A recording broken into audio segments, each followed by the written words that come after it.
2025 May 27-നാണ് ശനിജയന്തി വരുന്നത്. ജ്യേഷ്ഠ അമാവാസി നാളിലാണ് സൂര്യന്റെ പുത്രനായ ശനിദേവൻ ജനിച്ചത്. ശിവന്റെ കഠിന തപസ്സിലൂടെ ശനിദേവന് നക്ഷത്ര സമൂഹത്തിൽ സ്ഥാനം ലഭിച്ചു. എല്ലാവരുടെയും ജീവിതത്തില് ശനി സ്വാധീനം ചെലുത്തുന്നുണ്ട്. ശനിദേവൻ ഒരു വ്യക്തിക്ക് അവന്റെ കർമ്മങ്ങളുടെ ഫലം നൽകുന്നു.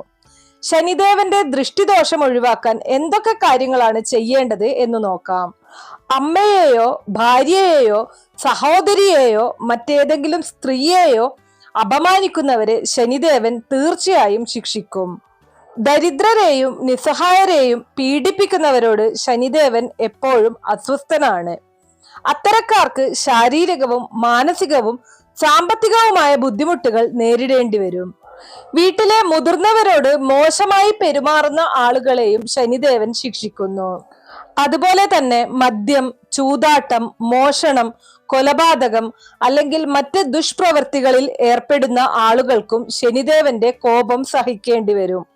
ഒരാളോട് വെറുപ്പും അസൂയയും തോന്നുന്ന ഒരാള് തന്റെ പ്രവൃത്തികളാലും വാക്കുകളാലും മറ്റുള്ളവരെ ബുദ്ധിമുട്ടിപ്പിക്കുന്നു.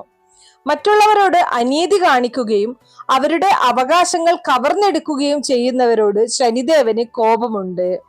അതുപോലെ തന്നെ മൃഗങ്ങളെയോ പക്ഷികളെയോ മറ്റു ജീവികളെയോ പീഡിപ്പിക്കുന്ന ഒരാൾക്ക് പോലും ശനിദേവന്റെ ശിക്ഷയിൽ നിന്ന് രക്ഷപ്പെടാൻ കഴിയില്ല. കാരണം ശനി നീതിയെ സ്നേഹിക്കുന്ന ഒരു ഗ്രഹമാണ്. അപ്പോൾ ശനിയുടെ ബുദ്ധിമുട്ടുകൾ നമുക്കില്ലാതിരിക്കാൻ വേണ്ടി നമ്മൾ ഏറ്റവും ആദ്യം ശ്രദ്ധിക്കേണ്ട കാര്യം നീതിപരമായിട്ടുള്ള കാര്യങ്ങൾ മാത്രം ചെയ്യുക എന്നുള്ളതാണ്.